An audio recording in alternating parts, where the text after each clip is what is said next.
with nice clothes, the kafir has to take his clothes off and give it to the Muslims.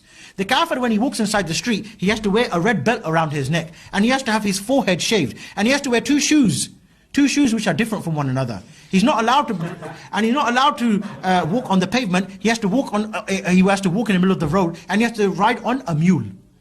And that's only for the adults, not for the children. And you can see how Islam would make the child become a Muslim. The kafir, or the child growing up in a state of kufr, he will turn to Islam. Why? Because the child will be walking along with his dad. He said, "Dad, yeah, why you got your forehead shaved?" "I don't know, whether these Muslims, they make me do it." Why you got to walk? Why can't you ride the animal like the Muslims? They ride the animal like this. Why are you walking with both legs dangling on the side of the donkey?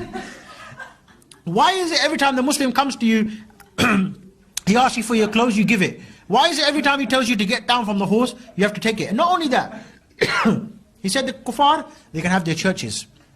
They can have their churches, but they're not allowed to ring the bell. And if a Muslim, he's walking by, let's say for example, a Muslim's been on Edgware Road for example. He's had some nice shisha, some nice steak, no hubble bubble, we don't deal with anything like that. And he's walking along and he's rubbing his belly and he's like, "Oh man, I don't want to upset my wife tonight." What he can do, he can go to the church, knock on the door, "John, let me in." "Okay, no problem." John has to put up Abdul Ghafoor for the night.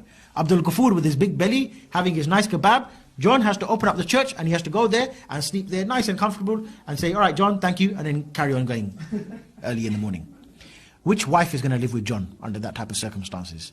What kind of honoring is this for me to live with John and Abdul Ghafoor comes every Friday night and sleeps in our bed as well? Of course.